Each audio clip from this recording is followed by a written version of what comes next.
Okay, well, here we are on the Claret and Booze podcast, our trial run into the unknown. We've brought one of the experts with us. Who, exactly. Nigel Kahn, familiar face to many. I'm in my shed. Oh, no, I'm not. You're not in your shed today. Yeah, you need to get your own catchphrase for our podcast. Yeah, so we thought we'd give this a go, because if Nigel and others can do it, then anyone can. So we'd like to say welcome to you. Thanks for watching. Thanks for listening, whatever you choose to do. If you do like what we're doing, then obviously don't forget to subscribe, hit the like button, and if you hit the bell notification, you'll basically know when us, or we, are online with shows that we produce. So I'm going to introduce people that don't know you. I'm sure most do if you're watching. So we've got familiar face, old cheery chops over there. Nick, how you doing, mate? You all right?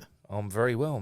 We've just had about a 4 or 5 hour sort of jaunt into East London with this man over here, giving us the East London tour, the West Ham tour. Well, Thames Ironworks, West Ham. Thames Ironworks. It was amazing. Honestly, brilliant. Yeah, it was a good tour. We've just done that tour. That's going to be obviously a show that we're going to produce. We're taking loads of footage, and we're going to chop all that up, and we'll put that out at some point. But yeah, brilliant. Yeah. Really good. Really worth it. Really good. Glad you enjoyed it, lads. Don't forget. Tenors each. Gary bought you a beer, yeah? I paid you earlier. And Nick bought you a bag of peanuts, so you're away. You've had a 3-course meal on That's us. That's it. Scampy fries. You dived in for them, didn't you? I did. I made sure I was getting them. I didn't even get a sniff of them. And also with Nick, as usual, he's more intelligent, better looking brother. Gary, how you doing, Gil? Oh, thanks, John. Thanks for pointing out the truth. Well, it's important to do that. Yeah, no, it was a brilliant tour we just went on. Absolutely loved it. And it's the second time I've done it, and I was almost as emotional the second time round as I was the first. Yeah, it was very intriguing, actually. It made me realise the silly things to me actually brought a lot of memories back. Generally related around booze and food, I noticed. Yeah. Ken's Cafe, where the burger vans were, the pubs. So, yeah. You had them all plotted out. I did have them all plotted out. And with us is the ever sarcastic Mr. Nigel Kahn. How you doing, Nigel? You all right? Yeah, I just, hold up. Yeah. There's someone here. I want to talk to someone called Aubrey. Are you a medium? I am here. Well, I used to be, but now I'm a large. I was going to say, if you was a medium, I got a few dresses at home. But how you doing, Nigel? You all right then? Yeah, all good, lads. Yeah, good to see you in the flesh. Well, we've just spent 4 hours together. That is true. Yeah. I know. There's a lot of flesh to see, but still, it's good to see you. Yeah, you have put a bit of weight on, Nigel. I've noticed. So yeah, we just thought like this is going to pretty much replace our Sunday night booze up, if that's what we're calling it. Providing I can get it edited in time and sent out for Sunday. So no pressure, Nick. No pressure. If he doesn't, then just blame Nick, or he's probably smashing his ass up because we haven't bought anyone yet. That's another story. So what we're going to do today is we're going to have a general chit chat about West Ham currently, what's going on, bits and bobs, news, etc. We're going to try and keep it fairly short, but obviously that does depend on opinions, I suppose, and whether people agree with them as not as we may go along. So obviously current news at the minute, the big news that's coming out is not people coming in, but people going out.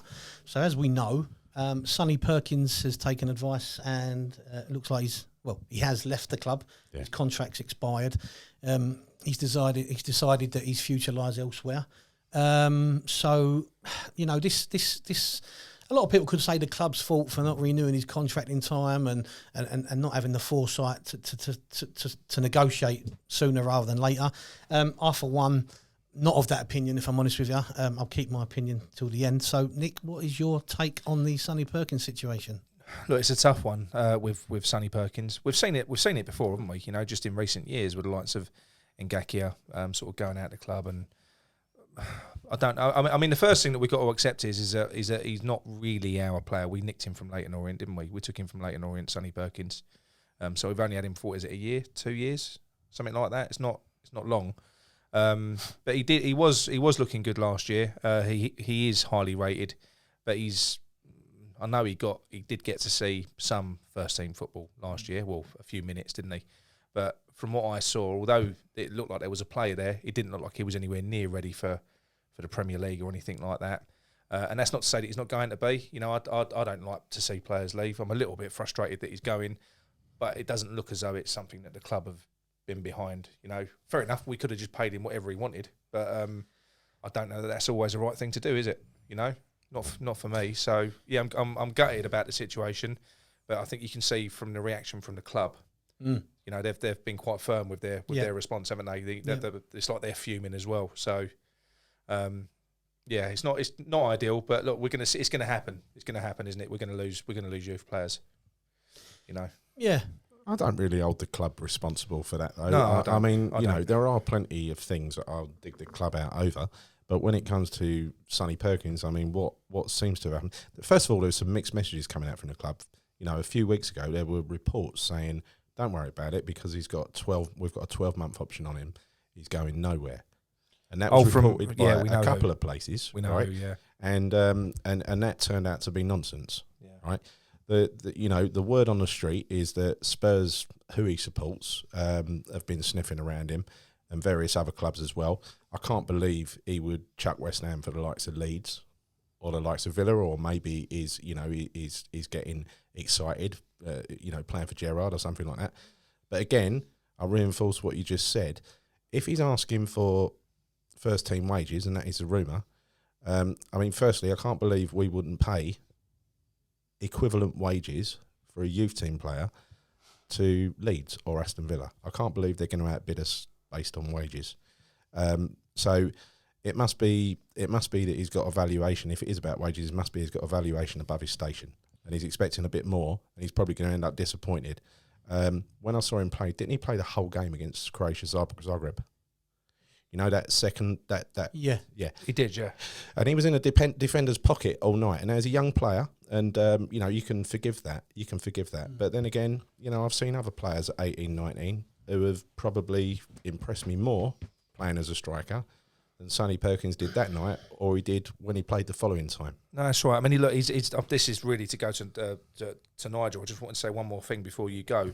There is one thing that I will say, and I think we was all in agreement that last year, I think there was times when David Moyes could have used his squad more, could have used the youth players more than he did. Do we think that we could start hemorrhaging youth players off the back of stuff like that because they might think that they may not get, unless you are a Declan Rice and you are an absolutely world-class, ready-to-go talent, you're not going to get a sniff. Do you think we could start seeing, we could start losing players for that reason? As well, are we the club that gives these kids a chance now? Well, look, there's multiple things going on here. You've got a club that badges itself. Yeah, we gave the name Academy of Football to ourselves. It wasn't bestowed on us. So when you set yourself up like that, realistically, you have to live up to that name. Yeah, that's it. Now, if you look in the past, I suppose last season we have had academy players playing. At the end of the day, Mark Noble was an academy player. Declan Rice, academy player. So there were quite a few academy players that got given a chance. In regards to Sonny Perkins, what you get is we'll see videos of him put out by West Ham's media department of him playing under 18, under 23 football, and he looks like a great player. But what he's doing is he's scoring goals against an 18-year-old goalkeeper, playing against an 18, 19-year-old defender, same age as him. And there is a difference between playing against seasoned professional adults, making that jump difficult to do. Yeah. So therefore, the club have got a judgment to make. Now, for whatever reason, Sonny Perkins, from what I can see, has made a decision not to stay with West Ham. I do believe he's probably had his head turned. It's possible that whatever West Ham offered him, he weren't gonna accept it. He was gonna move on. The deal's been done. He's a big name. Well, let's see. The only thing I would allude to is, going back, I always look back in history, is you mentioned Jeremy Ngakia. Well, I know. Where is he now? Let's look, Grady Diaz. Yeah. I'm not knocking these players, but what I'm saying is, have they actually gone to clubs and embarrassed West Ham? No, it rarely happens. So, and it is realistically only one player I can think of in all my time of watching West Ham that West Ham let go, and he went on to bigger and better things, and that's Ray Houghton. And we're talking You know, he played his one game for West Ham in 1982. Yeah. And he had Brooklyn and Devonshire and that midfield Pike and that in front of him. Yeah. So you can sort of understand why he moved on as a young player. He looked at that and thought, I ain't getting into this team. You had Alan Dickens, you know, so there was that to it. So if we look at the history of us losing players, young players, well, not many have really embarrassed us. Well, I think probably the main reason for that is because irrespective of what academy, what is a percentage of academy players making it through to the first team anyway? Whether it be Man United, Man City, you know, what percentage of those players actually make it to the first team? Yeah, anyway? I mean, you have to be an exceptional talent to come into a first team in the Premier League and hit the ground running. Wayne Rooney's case in point. But them players are few and far between. For me, and I know I only saw him a handful of times. We saw him in the Croatia Zagreb game, like you said. Yeah. You know, amongst all those kids playing on that day, to me, he was the least impressive. Yeah, right? I agree. Now, you could argue that playing up front in your own lone role, he's a very slightly built lad. I think he adapted from a winger not that long ago as well. So he's not an out-and-out striker. He hasn't built his very short career thus far as being a striker. And to me, I think he's been ill-advised, right? He's being ill-advised by someone, agent, family. I don't know. I'm not going to put words in his mouth. It doesn't make him a bad player. It just means he's taken on bad advice. Yeah. You can't. The only thing I would say is in regards to that is you can't say he's been ill-advised. Realistically, until he's had his career. This is true.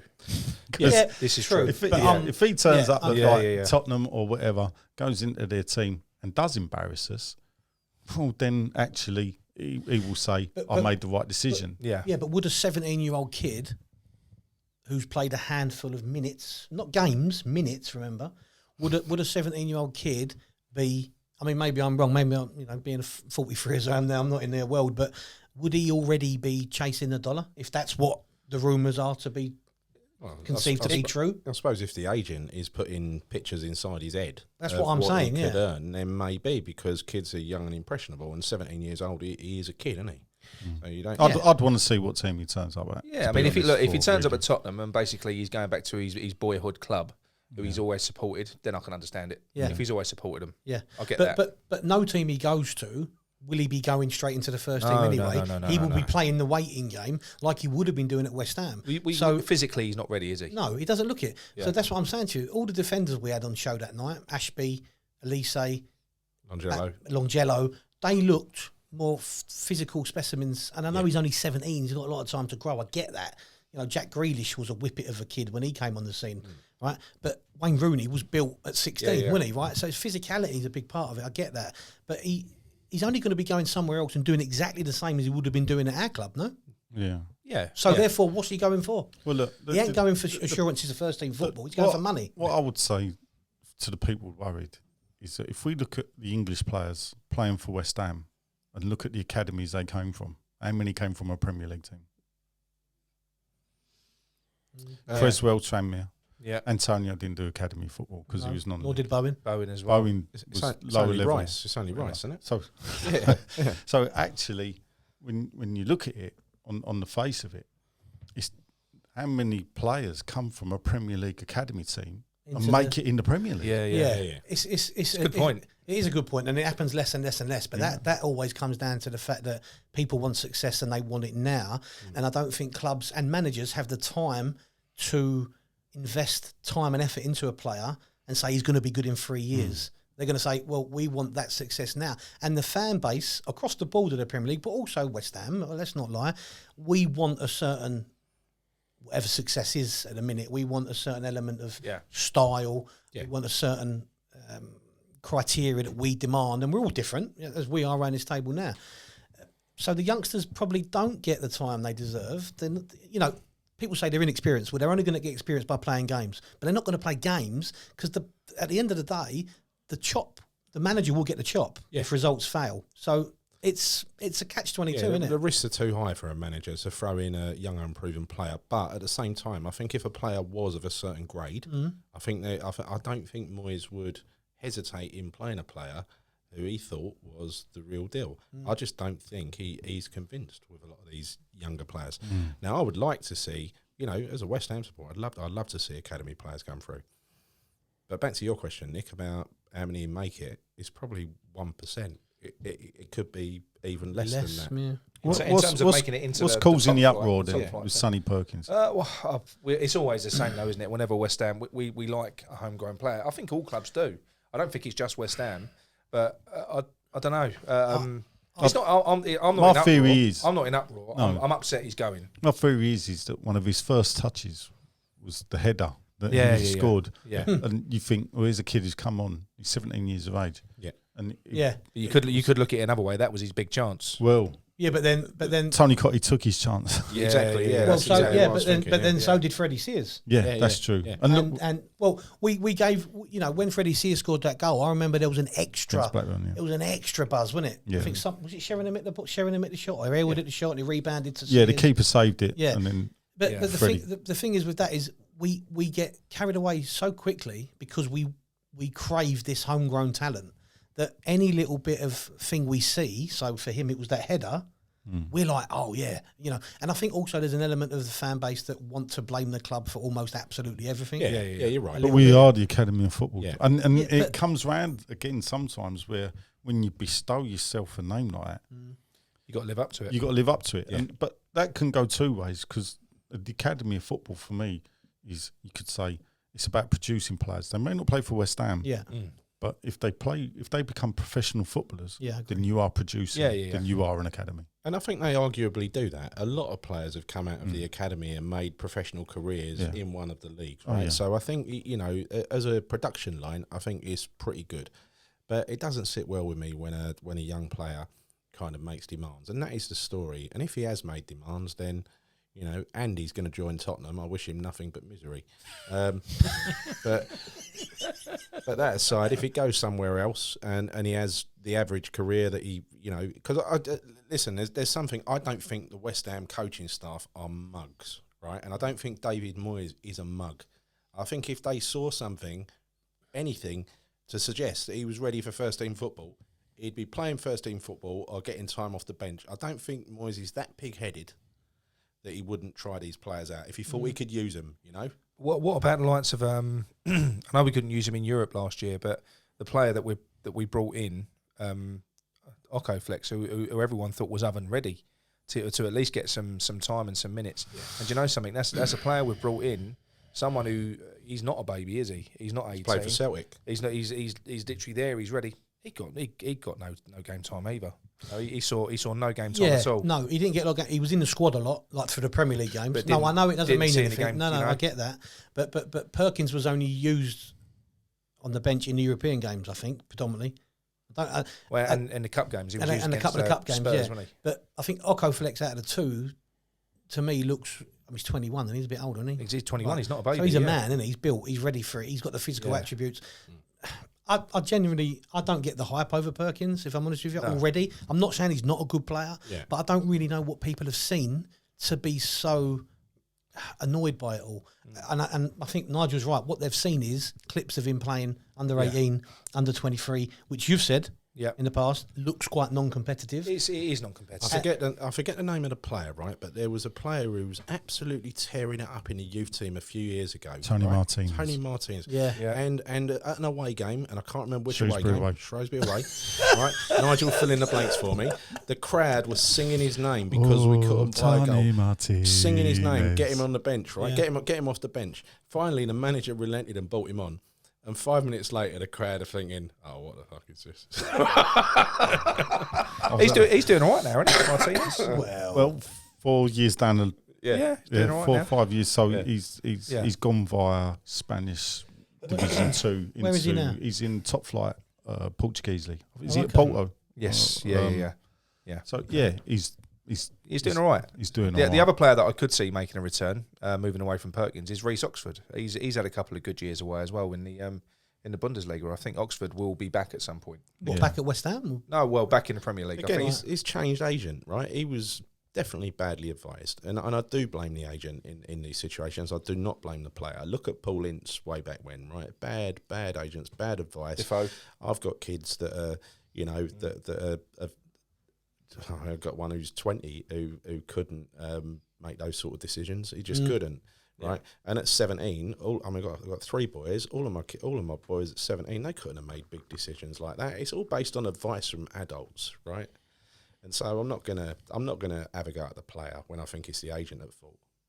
Yeah, and I think that's 100% right. I think the agents these days have got a lot of power. Yeah, they're in it for themselves, no matter what they say. You know, the more their player gets, the more they earn. It's a business for them, obviously. So to allude to the fact that the club are at blame or the player at that age, no, I don't think so. I think the agents have got a lot to answer for there. Yeah. So, you know, I wish him all the best, obviously. I don't wish any bad on a player, really, unless he goes Spurs. Yeah. But it doesn't make him a bad player and it doesn't make him a bad prospect, but I just think he's made the wrong decision there. Yeah, personally. Agreed.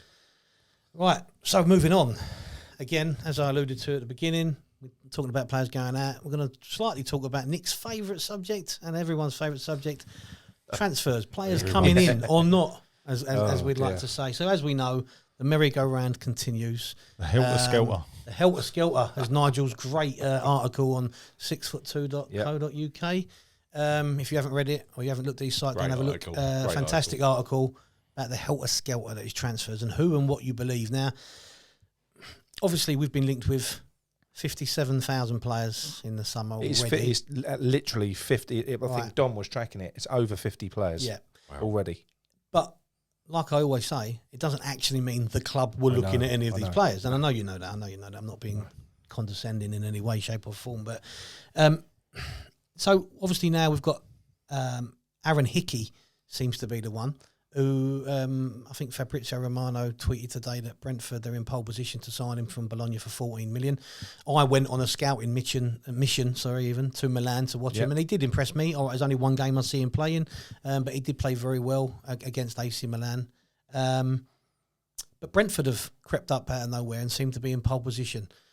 We've had the whole situation with Danjuma. Was we interested in him? Was we not? Yeah. To me, this has just been done to death in terms of Danjuma. I truly don't believe a lot of what I've read about it all, and I'm not really, again, after one season of doing well, I'm not sure the hype of him either. But, you know, everything's a punt. When you buy a player, when you go for a player, it's a risk.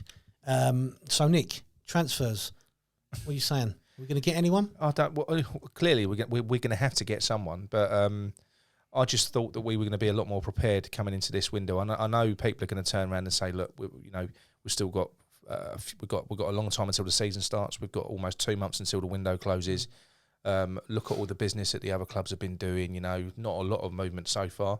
Well, not many Premier League clubs have got to do the rebuild job that we've got to do. And Moyes has had an awful long time. He did fuck all in January, nothing in January, right? He's had a long time to prepare for this window." And we should have had some deals that were there and ready baked and ready to go for when the window opened. That's kind of my opinion. Yeah. And I appreciate it is knee jerking at the moment, and it sounds silly but it won't sound silly in a month's time. If we're in this situation now, the conversation we're having now, if in 4 weeks' time we're still sitting here having only signed Aguero and Areola, that's a massive problem. You're well into your pre-season program. You know, we've got a ridiculous, not just us, every team has a ridiculously compacted fixture schedule in August because of the stupid bloody World Cup in the winter. So they've all been compressed. All the fixtures have been compressed. We need these players in. You know, we all know what we need. I'm not going to reel all the positions off, but I don't know what to believe anymore. I don't, and I don't know what to get excited about either. And historically, I'm a very excitable person. Yes. I like to get excited about players. But do you know what? You've seen. I've done a few videos. Like, do you remember Cockchew? You know, I've done that one. That was a good video, though. Very excited. You know, but do you know what? I'm losing. Did you get excited about Cockchew? I do. I love a Cockchew. It's Pride Week. But yeah, what I'm saying is, I've got to the stage now over the past week where it's sucked the life out of me now, and I'm not even getting excited. Another joke. Yeah, that's it. Yeah, I'm not getting excited about any players we're getting linked with. Now, you alluded to, you know, when you said that Fabrizio Romano said that Brentford are going after Hickey. We've been linked with this player now for a long time, so we do kind of know, because we know that Moyes has had eyes out there in Bologna as well. You know, he sent me out, didn't he? Exactly, yeah, but also with and the other one that we know that he likes as well, because he's been out there himself to watch him, and there's been scouts out there, is Lewis Potter, Brentford now in pole position for Lewis Potter for 16 million. That's the player okay. So Lewis Potter and Hickey. Now who says that? What do you mean? Who has said that they're in pole position? Well, they appear to be in pole position. They appear by Fabrizio Romano, isn't it? You say it's Fabrizio. Well, no. It's who is Fabrizio Romano? Well, he's in the know, Nigel. Is he? He's in the know. He's one of the special secret society in the know experts. Yeah. So, I just see all these people, and it's funny, all the big names. I don't know that the Lewis Potter one was from Fabrizio Romano. Well, I don't think that was. That wasn't. I see a lot. It's weird how the big known football reporters in this country never seem to tattle transfer rumours. Yeah. It's always the lower down ones that are working for these websites that need to push people or looking to make a name of themselves, young journalists. Yeah. Oh, I'm linked with it. I've got the thing. I've got to know. And, we can't be linked to all these people. No. The club cannot physically be wanting. Who controls the information is a problem for me and that's why perhaps I switch off, because how do we know we're in for these people? No, we don't know. But what I'm saying is, Nigel, I wouldn't be as bothered if most West Ham fans are bothered, and we're tracking this window desperately, like we were in January, because we know we need players. Yep. We know we need players, and that's the thing. You can't. I've got too much interest in West Ham just to switch off from it. I am interested in who we're going to be signing. You need cricket. I know. Listen, we've all got an interest, but we all fall for, or some of us do anyway, fall for the bullshit, and I include myself in this, right? So if you look at Dan Juma, we were first linked with Dan Juma. I've never heard of the bloke, right? No, I've never heard of the bloke, and I went and watched the show. To be honest, I thought his first name was Dan. Good old Cockney, Dan Juma. Juma. Related to Kurt Zuma. No, he was. He looked like, I watched his show reels, as you know, they make the player look good. That's what they're there for. They're a show reel. He looks really good. So suddenly I thought, this is a player we need, a good, fast, tricky winger. This is blinding. 45 million. I was thinking, that's a snip from what I've just seen. And then suddenly the next thing you read is Sullivan and Gold have been doing the deal behind David Moyes' back. And David Moyes, they've got the deal ready to sign, and David Moyes has said no, right? Because he thinks the guy's lazy, or he thinks it's this, or he thinks it's that. Was Moyes ever interested? Was Dan Juma ever on Moyes' list? Did Sullivan and Gold actually negotiate and get a bid? I doubt it. I mean, it wouldn't be Gold, right? For a start. It would be Sullivan. It wouldn't be Gold. No. But do you think any of this rumour, as in the initial link, as in the contact, as in the bid, as in Moyes rejecting? Do you believe any of that? Because I'm inclined to believe none of it. Do you know what I believe? What we could be seeing happening if it looks like the board. I mean, Nigel might be able to shed some light on this. I don't know. But Jim White is normally Sullivan's right hand man. He normally kind of they're sort of in with each other. They're in with each other. So. But for him to come out and say that, which isn't really good, it's not what West Ham fans want to hear, that Sullivan's going, to me, that shows that the board might be getting frustrated. Yeah. I think that to me, it might be the fact that they're getting frustrated. Yeah. That they're basically saying, look, this is taking too fucking long. Yeah. How about this player? Do you want him? We've done the deal. It's done on the table. Look, he's been brilliant for 2 years. Have a look at him. He can play left wing. Do you want him? But then you listen to Simon Jordan on TalkSport the other day, and he was reminiscing about times where we dealt with Gold and Sullivan before, and they were talking about putting bids in for players that they never put bids in for. Right? Yeah, but right. Look, first of all, so obviously Gold's not really involved in transfers. No, you don't do transfers. David Gold for the past 2 weeks has been holidaying at Maplin's, as far as I can tell, with his yellow coat. Is he going to have a break from IDI to answer the phone? I don't know. With his young bit of fluff, I don't know. And so possibly, he can pick up a phone and answer it. But the thing is, in the past, they had their agents. Yeah. So Sullivan, not so much Gold, but Sullivan. They all know people. They've been in football since 1992, I think, or 93. So knocking on 30 years since they bought Birmingham City. I think it was 1993. Yeah. So they've been in football a long time. They're going to know lots of agents. These agents, no doubt, will be going to fancy him. But there's something in it for the agent. But then there's also something in it for the agent to let it be known to certain Media outlets. media Of outlets course, and right. others Yeah, or whatever with yeah. large followings. Yeah. That we're looking at him. This is what happened. And then all of a sudden, it's on That's a where a lot of the website. information these ITKs graft. That's where they graft it from, isn't it? Yeah, They get it from- They are, get it and from now agents. behind the names. Source says Source Coast Club, senior source. Yeah. Everything's coded, so they can get away with saying what. But what they'll do is that the agent. How do we know the agent's telling the truth? Yeah. Seriously. I know. And this is the thing. Nigel's pretty much saying what I was going to say. That the player is the agent's asset. Yeah, right. So the agent is going to do all he can to get the best deal, the best contract, the best wage increase, the best move. They will advertise their player by possibly creating, Donald Trump would say, fake news, right? And it's not rocket science. And the problem with it is that because I understand, I want West Ham to buy players. We all do, right? But the right players. But the problem is because we're so desperate that some fans will believe everything they read because they're desperate. So the Dan Juma thing made me laugh because we were apparently linked with him. You're right. When he was at Bournemouth, He had a good season. We was linked with him in the summer. All right, but I didn't really notice him as a great player or a good player. Right. So when we're suddenly linked with him this year, people on Twitter and that are going, we could have picked him up for cheap a couple of years ago. Yeah. Well, we wasn't linked with him a couple of years ago, and we're possibly not even linked with him now. It could be complete fabrication. And it's like people are... I understand look, I want to buy players, right?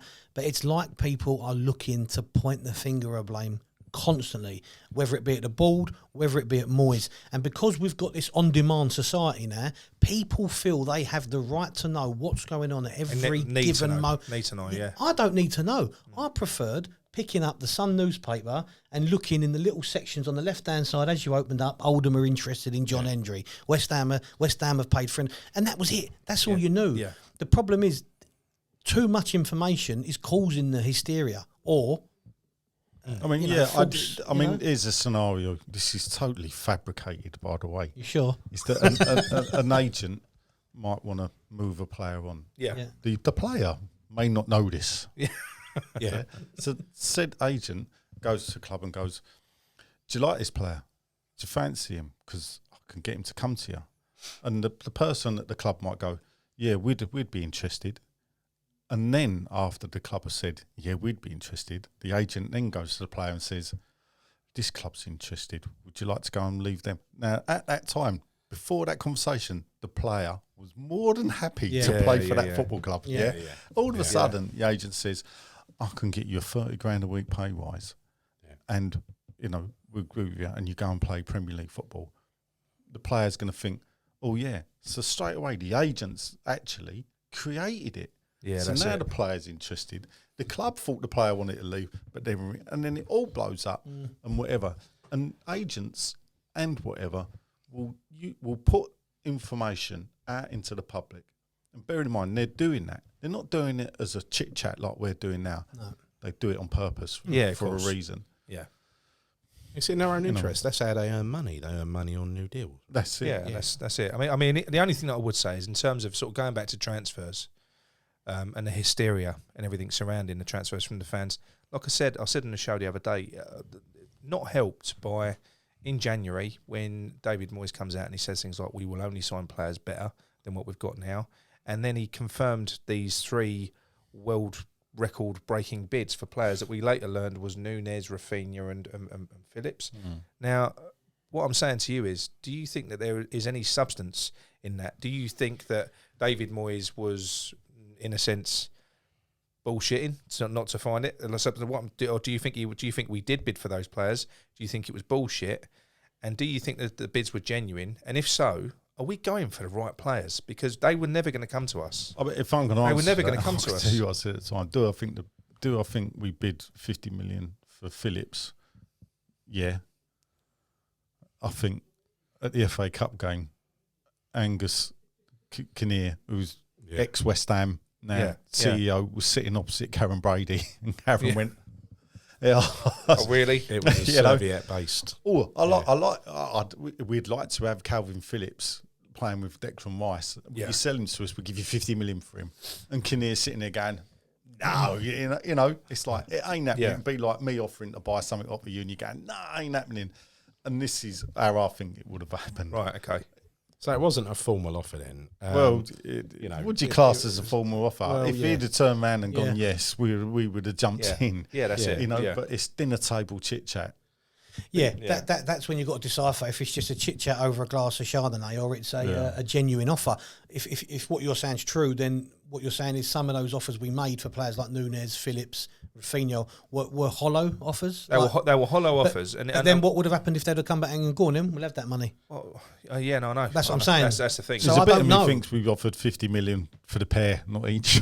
probably. But it's like the Darwin Núñez deal in January. I mean, anybody that looks at that with a clear head, you know, if you're out there, if you're David Moyes and you're looking for players, you don't look at one of the top strikers in Europe at that time who's playing for a team in the Champions League and think he'll come to West Ham now. That is a waste of everyone's time. Mm-hmm. He's not going to do it. In fact, the only way you could get him to do that is we can't offer Champions League football. No. The only thing we can offer is fucking stupid money. That's the only thing that we can offer a player like that. Well, look, we can offer him London life as well. Mm-hmm. Yeah, that's a big pool. And I will maintain that West Ham. I don't like to say it's possibly the overhyped club out there, but for a club as well known in Europe as we are, we've won fuck all to get that name. No, I know. What do you say, Gal? No, I think you're absolutely right. We're maybe aiming too high, but then, you know, how are you gonna get the players you really want? How are you going to deliver on what Moyes has stated, where he wants to employ only players that are better than what he's got? That means the bar is naturally set quite high. But I don't believe for 1 minute, there's a couple of things I don't believe. Number one, I don't believe we put in bids for all of those players. I do believe the napkin story because I've heard that before, right? But again, that's not a formal bid. And that, again, shows me that the person who's leading the negotiation is not David Moyes and his team. It's Karen Brady sitting at a dinner table with a napkin writing down a bid. And this is where that whole thing about David Moyes taking credit for absolutely every element of the transfer process, that doesn't sit well with me. I don't think he doesn't do the negotiation.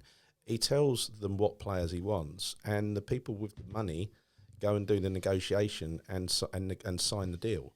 You know, he doesn't do that. But he does have the final say. He has the final say, but that's it. But that's it. He can want whatever player he wants, but he ain't going to be the one that has to land that player. It's going to be other people that have to land that player.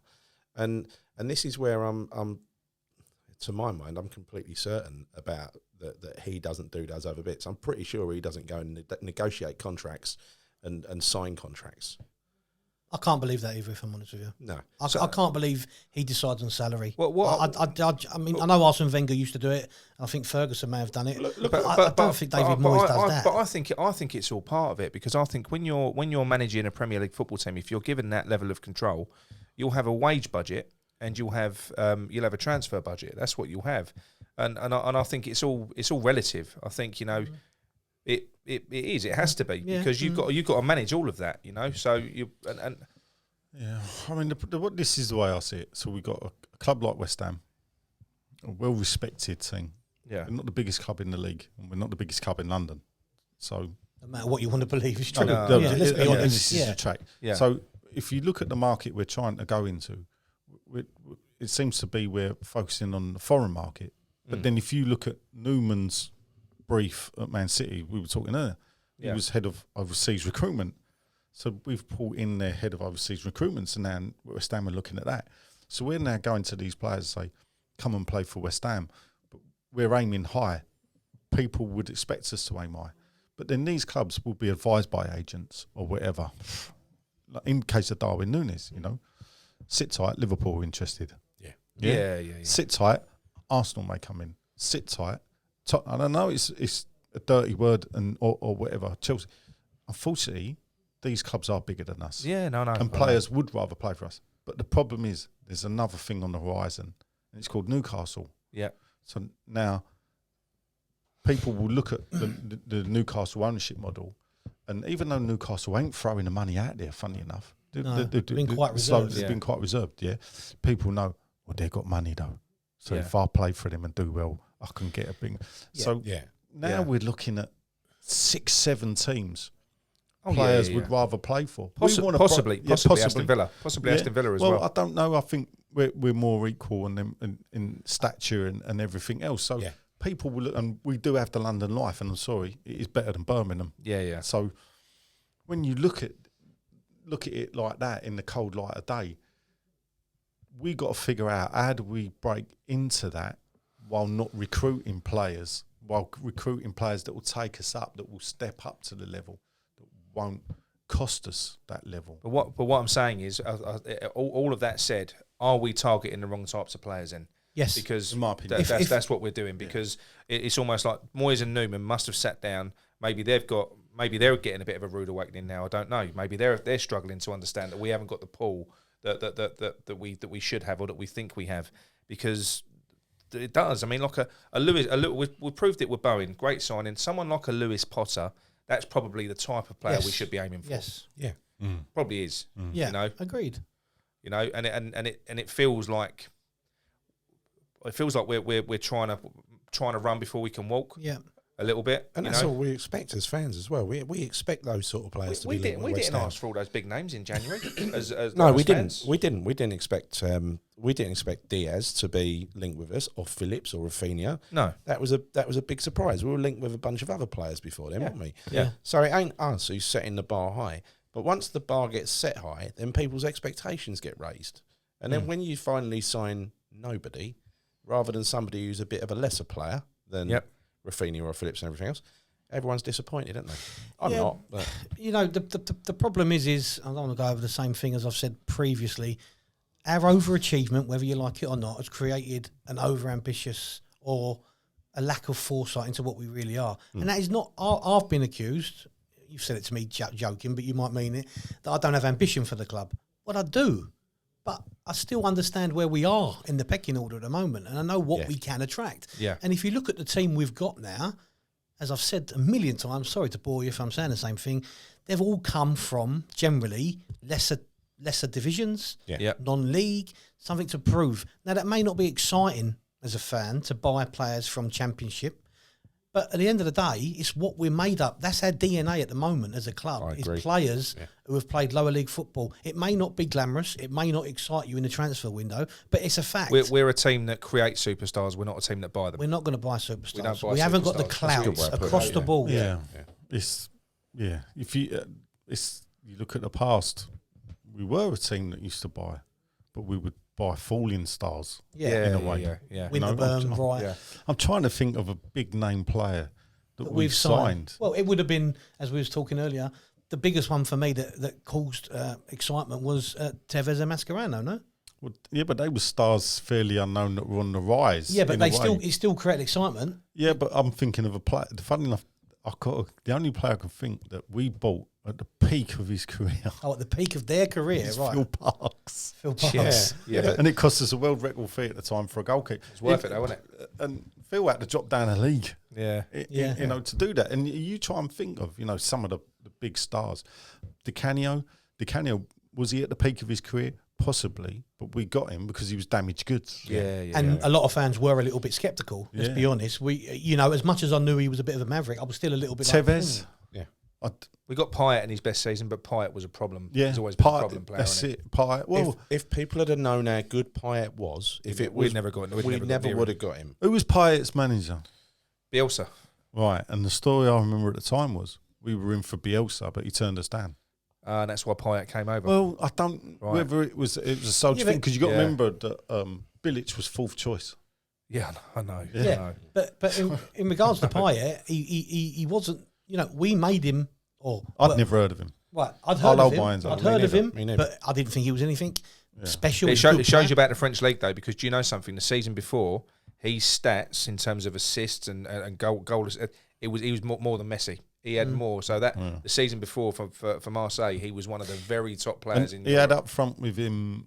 I don't know if Lacazette was up front or the year before Lacazette, but he definitely had He had some good players playing with him. But it was only when he came to West Ham. playing It was with only when he came to West Ham, and yes, he performed, but he performed at West he Ham. got into the French team. It was only then that he got into the French team. Yeah. So did we make him better? Not But we make him better. I think he will look back at his career. He'll regret his what happened. best season that he will have ever had in his career was at West Ham. Because it wasn't 15-16 season. It wasn't like usual when we've got a West Ham player where we go, he's brilliant, and all the others are going, what are you talking about? He ain't that great. But he went to Everyone was going, wow, the thing Payet, is, other teams' He fans. then went to the Euros, got into the French team, became a star of the Euros. Yeah. You had Bilic jumping on the ITV desk.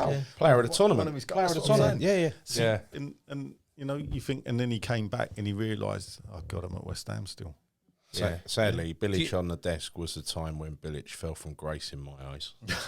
Talking about Payet, Nigel, where do you sit on that? Because the rumour is, as we all know, is that he had a few personal issues. Fingers in a few pies.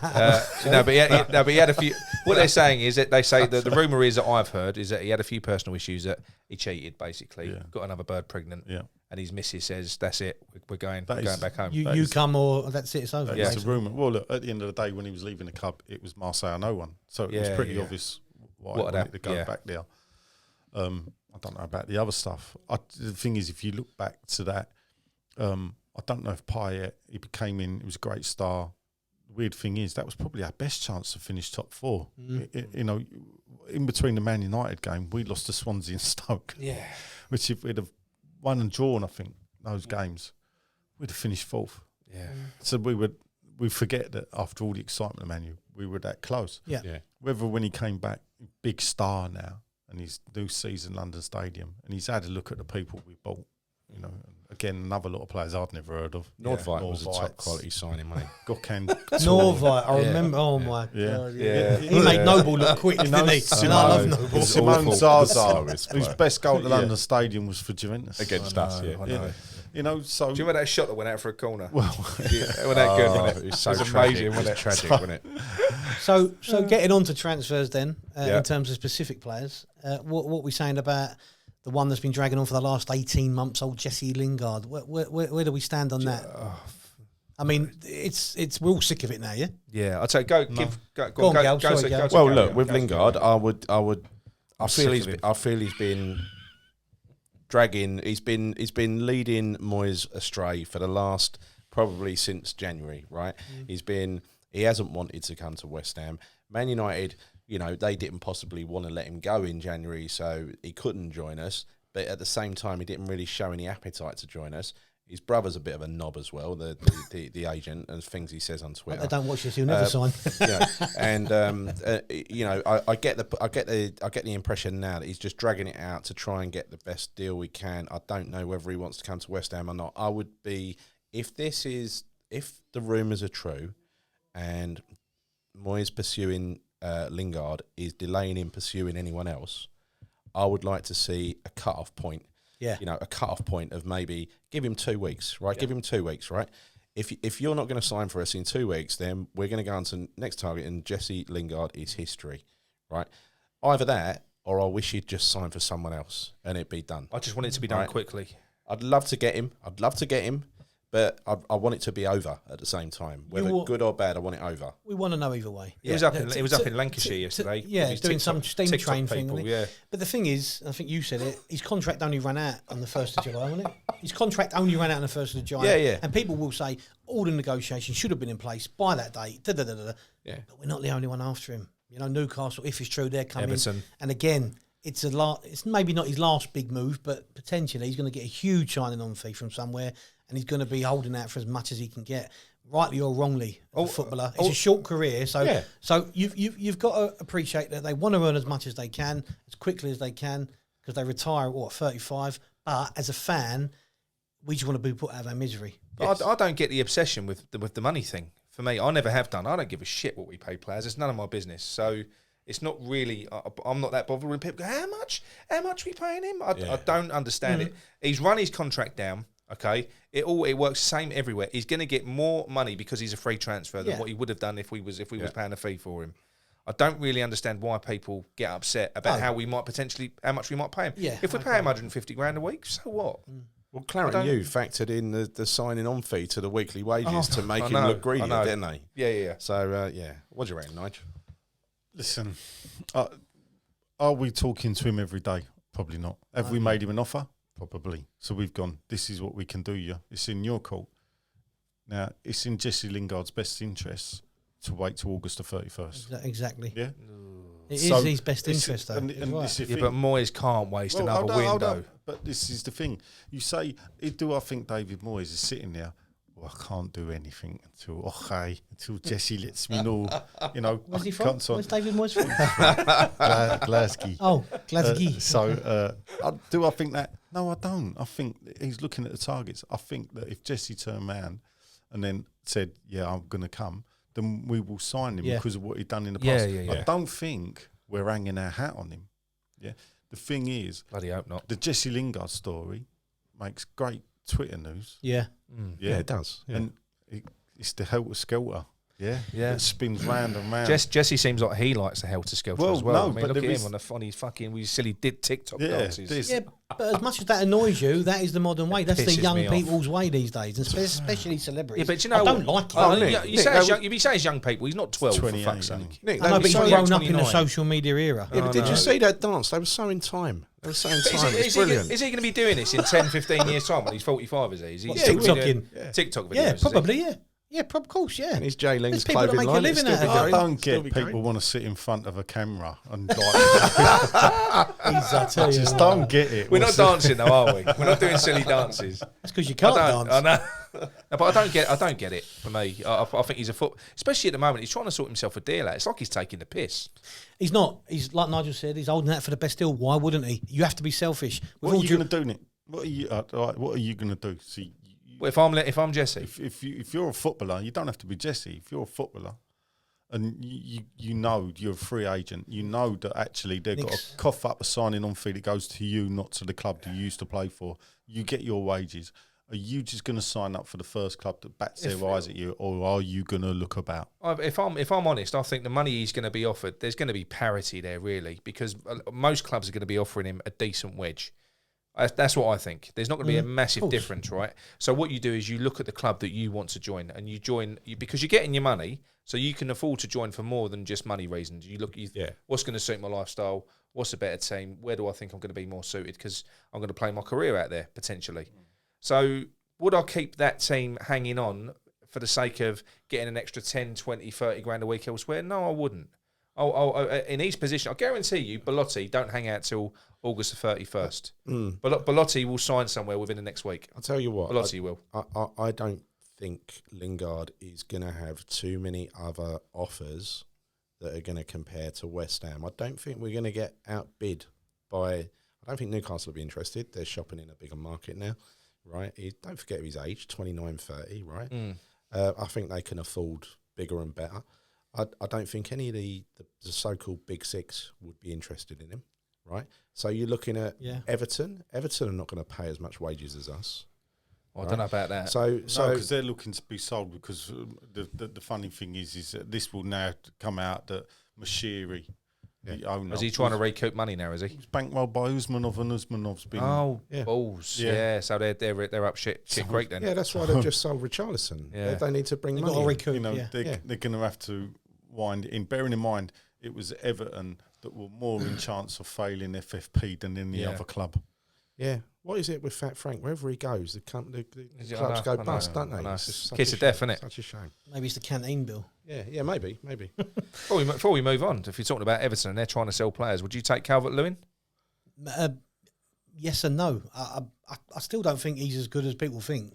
No. I think he's all right, but I don't think he's this banging striker. He hasn't. I know he's had a few injuries this season, but before has he pulled up trees? Really, I don't know. I like him. I'm not. I think he's a good player. In spurts, he's a bit inconsistent for 10, me. 12 games where he might have got 7, 8 He's a bit goals. inconsistent for me. And then a bit like Antonio. Fun enough, it's a bit like Antonio. You look at Antonio's record. Yeah, he's our record goal scorer in the Premier League. But then you look at it and you think all his goals have actually, most of his goals, I think, have come under playing for David Moyes. Yeah. Then look at it. The first pre-lockdown Moyes, not really a lot happened. Or the first incarnation of Moyes, not a lot really on Antonio because it was on Arnautovic. The second coming of Moyes, it was a bit hit or miss. Till after COVID, then Antonio hit the ground running.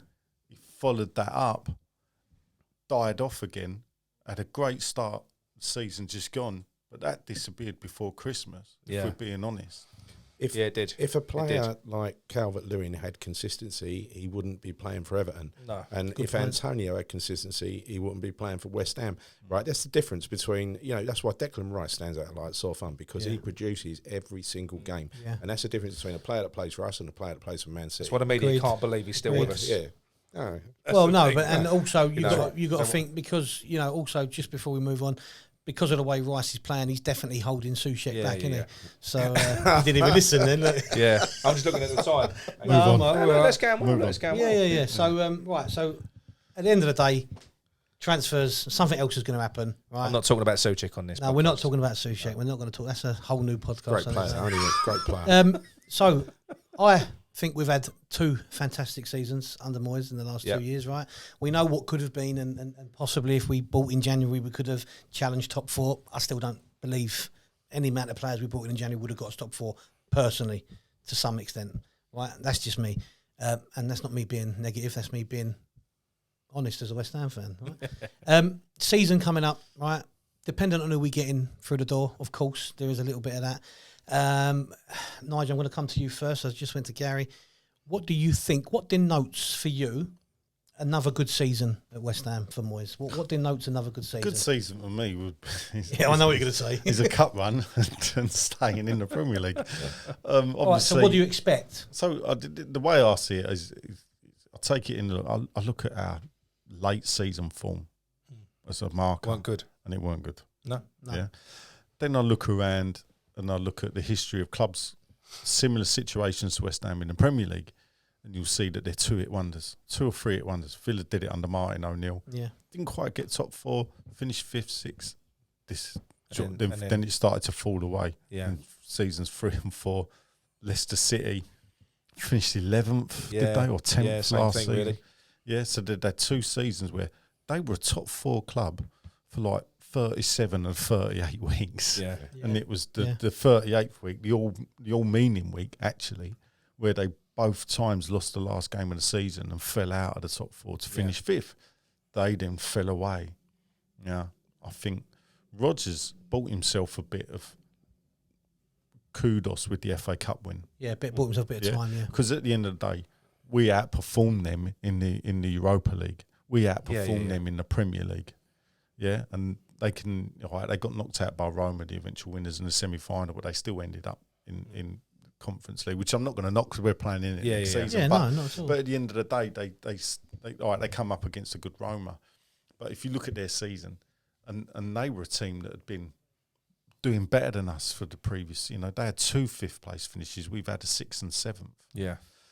I think 7th spot for me is a great achievement in the modern day for a club like West Ham. And if we can get... And the thing about this middle group of teams is it can be 3 points and you might be finishing 11th. Yeah. I know. It's fine margins. And because if you take it on league position, that's what it boils down to. Now, the mad thing is, what did we finish? 9 points worse off than the season before. Yeah. But we finished 1 place less. Yeah. So what that says is the middle clubs are actually squeezing each other. So actually, Leicester, Liverpool and Man City will take points off of everyone, funny enough, except us for some strange reason. Yeah. But the middle clubs... Sorry, some bloke just fell off his chair behind you. Sorry, no. He's so engrossed in what I'm saying. I won't look at him because I'm just laughing. So we're all squeezing up, and this is the Premier League money effect. Yeah. Everybody's got money to spend. Yeah.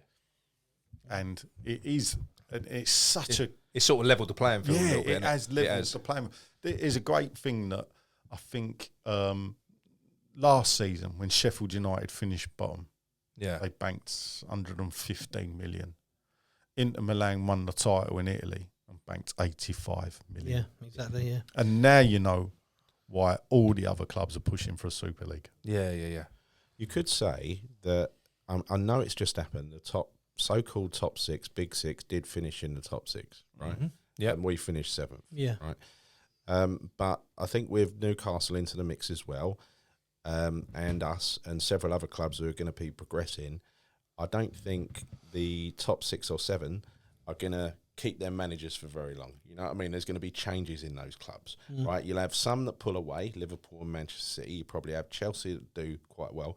You probably have a reformed Tottenham, a rebuilt Tottenham. That will probably push Man United and Arsenal out of the picture. Yeah. They will be unhappy. They will want to make a change, right? Because Man United, whenever they're out of the Champions League places, they want to make a change. Arsenal, same thing. You know, they won't give him very long. Arteta, if they're outside, there's only room in the top 4 for 4 teams. You see what I mean? And the 2 or 3 that are outside are going to be unhappy and looking to make a change, while the others push up on them. So I don't think it naturally fits. It happened this year, but I don't think it's a given every year that just because that those richest clubs are going to finish in positions 1 to 6 or positions 1 to 7.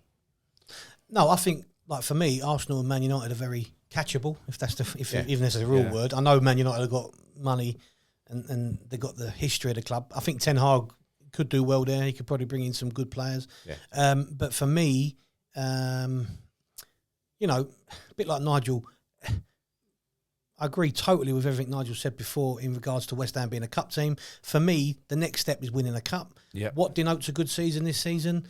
To be honest with you, top 4 is out of the picture. Right? Mm-hmm. Yeah. 7th, 8th, 9th is respectable for us, but I would really like us to take a cup seriously. I would really like us, like we did with the Europa League. We did this year. Yeah. But win one, follow through. Yeah. Even if it's the Conference League. I know we mocked Spurs last year, but it was easy to do so, right? But for us, finishing in Europe 2 seasons in a row, we know it's the lesser competition, but just to win something, you know? Yeah. And I think Moyes can take us to that level of winning a cup. I think he can. Whether he can take us further or not, I don't know, but I'm not sure any manager can take us further and push us top 4 without absolutely ridiculous investment. And the only way we'd push on and get up there is if a Saudi family come and bought us. That's it. And you've got to bear in mind, that is what we are, West Ham. We are a cup side. We've never won anything but cups, right? No. So let's not, kid ourselves. Let's look at the highest possible finish in the league. I don't think we'll be getting 6th or 7th. I think we might slip down a little bit. I think it's literally, it's got to be, you've got to be looking at top 10 now. I think to finish outside the top 6 means you've got to finish, you've got to be the best of the rest. You can't do that every year. It's impossible to do that every year because we're not a top 6 team. And like as Nigel said, the competition, they're all good teams. All those Premier League teams, they're all decent teams now. We don't know that yet. We don't know what we're going to have at the start of the season. If you look at the team now, you'd say it's not a top 6 side. But let's see what signings come in, and maybe it'll change our view a little bit that we can start pushing. Yeah. What if we do make 3 or 4 really good signings, and you are going to start getting excited about top 6, and the same as me as well, right? Yeah. We're going to start expecting 6th or 7th. But like I say, I mean, but for me at this point now, even if we make a few signings, Gareth, if we go out and we buy, we're quite a few players away from being a properly top 6 team. We are long way away. It's as simple as that. So I think for us, top 10 is. I think anything less than top 10, I wouldn't be happy with. I wouldn't be happy with a bottom half finish because then that's too much of a slide down. But how about bottom half in the cup? Bottom half and a cup win. If you have a cup win, that's going to take that'd be fine. Take 4th from bottom in a cup. We've said this many times. I wouldn't take 4th from bottom in a cup. And a cup, I wouldn't take 4th from bottom in a cup. I would. I'd take a cup. I'd take Wigan. I would not. No.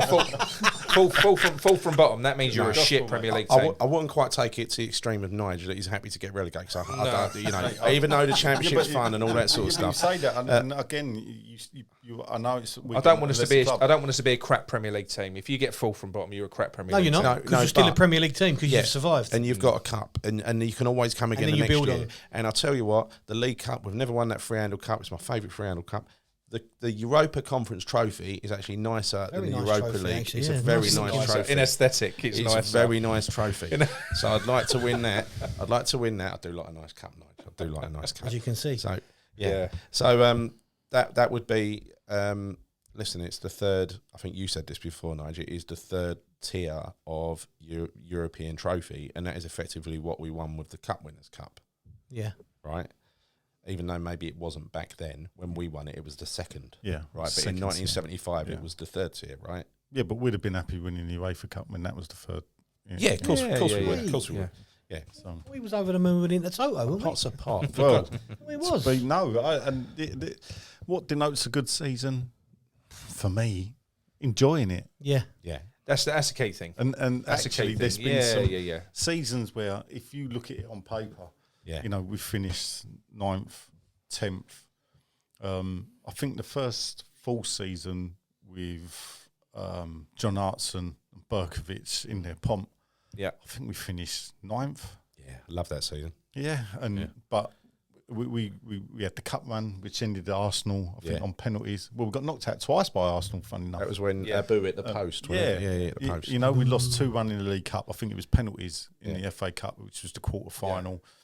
And I look back to that season and the way we played with Berkovic. Artson got 24 goals that season, I think 18, 19 in the Premier League. And if he hadn't been banned for the last 4 games of the season, he probably would have won the Golden Boot and not Ian Wright, who pipped him by about a couple of goals at the end. Yeah, if you get that and I put it to you on paper and go, what do you think of that season? Quarter-final Arsenal, finished 9th. It don't tell the story. No, it's true. So for me, that's why I sit back and think, have I enjoyed the season? Yeah. No, you're right. And last season will live with us for a long, long time. Yeah. It was a very, very memorable There were some great season. nights. There were some great nights. But in terms of the league, you know, say for instance, you can only have, if you look at last year as an example in the league, you have one first half of the season's good, second half of the season's bad.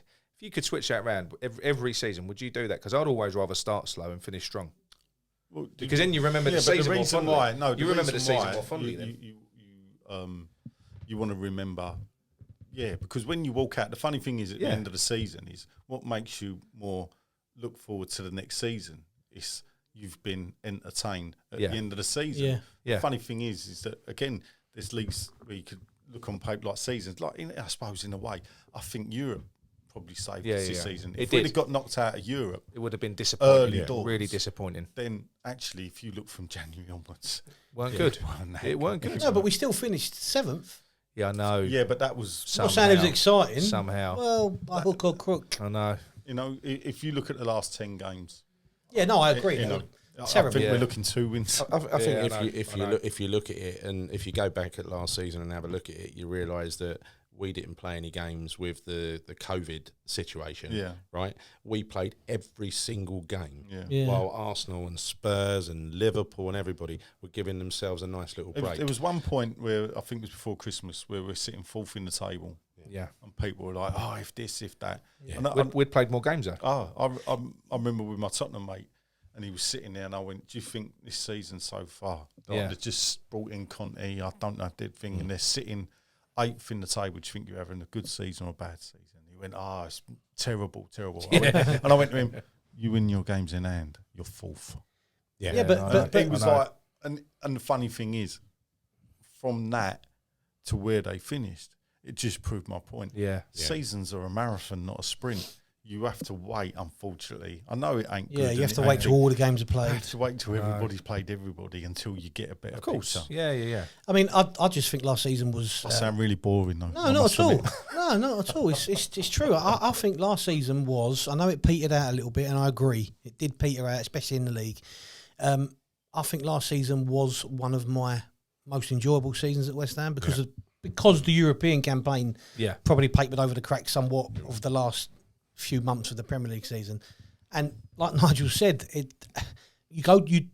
sound like Nigel's parody, but you do go to football to enjoy football. Yeah. Right? Yeah, of and course.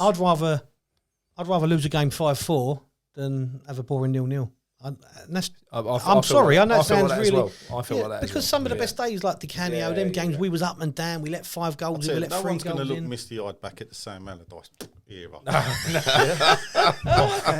and there's a reason why I want that man expunged from our record books. Where he just stop playing football in 2011 and start again in 2015. Yeah, because at the end of the day, while there were games that we won and games that we didn't win, my God, that man sucked the life. And perhaps I did get too wrapped up in the anti-Allardyce. Can I ask you something, right? Just say next season goes completely bandy, wheels come off, Moyes gets sacked, right?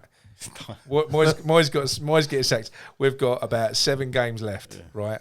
Allardyce is available. Who are you going to call? Hey, I'll tell you. Would you want him? Would you not even for the end of the season? I told you the story about Sam Allardyce and the black cab, and we're sitting on the Allgate one-way system. This black cab wants to cut me up on the Allgate one-way system, right? And this is his 3rd season. After his 3rd season, Yeah. So, and I look round, and it's been announced that he's kept his job. Yeah, so I'm not happy. And I look round, and then this cab tries to cut me up. And the natural thing to do when a black cab does that ain't to let them in. It's like jump forward. Yeah. Why though? So I'm a black cab, because you'll man. think you own the road. We do. So anyway, I look, and now I'm level with his customer. He's in a West Ham tracksuit, and it's Sam Allardyce. Oh, no. And I'm looking, and I've got the window down. I'm going, oi! Oi!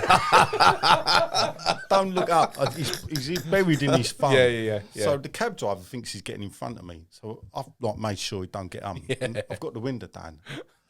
Round the window. The cabbie thinks I'm going to have a tear up with him. Yeah. And I went, see him, mate, in the back of your cab. I went, take him to City Airport, stick him on a plane and make sure he don't fucking come back again. Done my window up, traffic moves. I thought the geezers looked and then laughed. Yeah. Now, he's a cab driver. He's on the Allgate one-way system. He wants to get to the bus lane, doesn't he, so he can drive off. Yeah. Well, as we've turned the corner into Whitechapel High Street, he's finally got behind me and come round. As he's gone past me, Sam Allardyce out the back of his window, looking at me. No way. Really? True story, yeah? True story.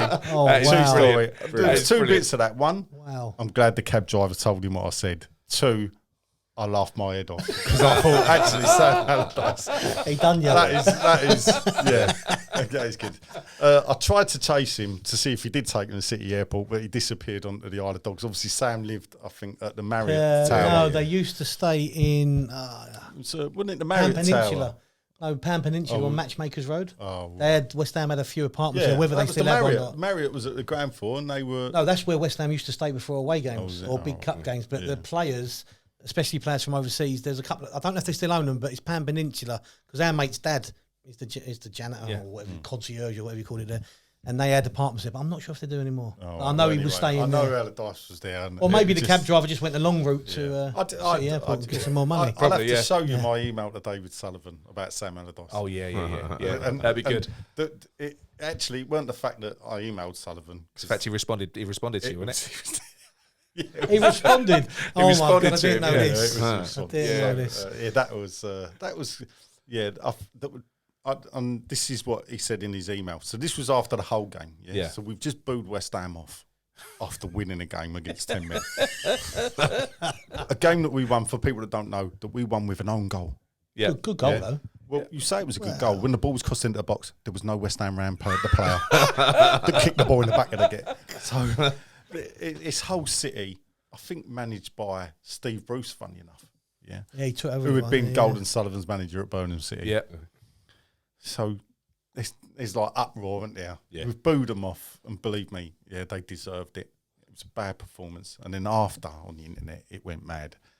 And I'm thinking, you've got to sack the geezer. You've got to sack him and sack him at the end of the season. So I've got Sullivan's email address. So I thought, stuff it, I'm using it. And I emailed him. And what I did was I clipped KUMB, Fred about Allardyce after the game, what people had said. And I sort of said, look what this man's doing at the club. Yeah. Look what his managership. We are tearing each other apart because of this. You need to make sure this is finished and that he's never managed this club again. Sullivan emails me back 3 minutes later and says, I've never felt so low after a victory as I did after that game.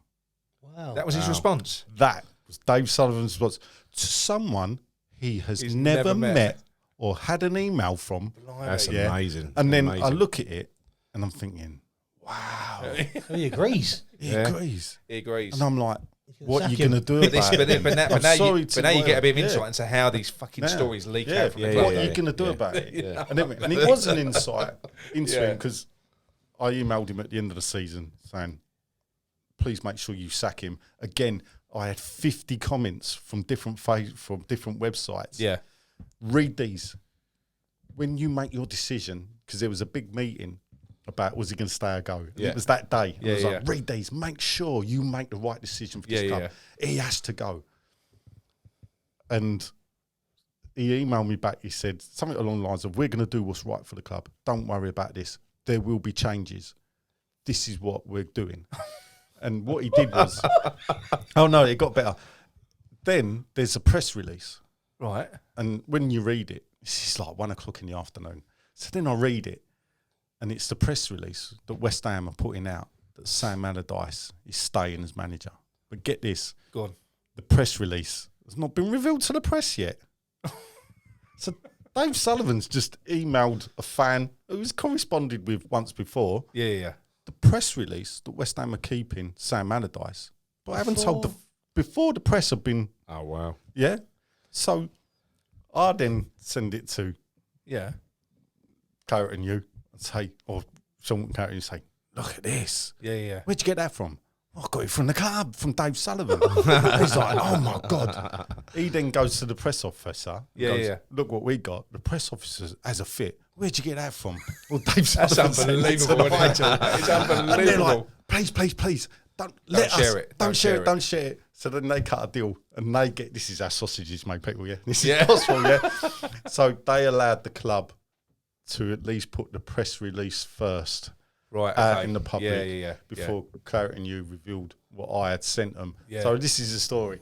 And you think, blimey, I've got the emails to prove that is what happened. But 2 hours before West Ham announced they were keeping, because remember there was a big hurrah, they made Allardyce go to Sullivan's house. Brady was there, Gold was there, and there was a big hurrah about will he go, will they sack him, there's pressure. And it was the statement basically said is, you know, they've said, we're going to give you 1 more year, but you've got to change the way you play more attacking football. Yeah. And it was, you know, when you think, but the reason why I'm telling you stories, this is an insight into Dave Sullivan. Yeah, Jay, you're not painting a horrible person. No, if you've got his email address, he'll talk to you. He will talk to you. Well, you've got it. It's weird, isn't it? You've got it, so we can have it. Yeah. Well, the thing is, this is where I'm different. Unlike other people who ain't whatever. Is I will not badger them, man. No. I will let him get on and do what he's got to do. I think there is a line to be drawn, actually, this happened 2014, so I've waited long enough to tell this story. So for that 2-hour moment in history, you were probably one of the best in the nose ever. Yeah, the funny thing about it is... You were.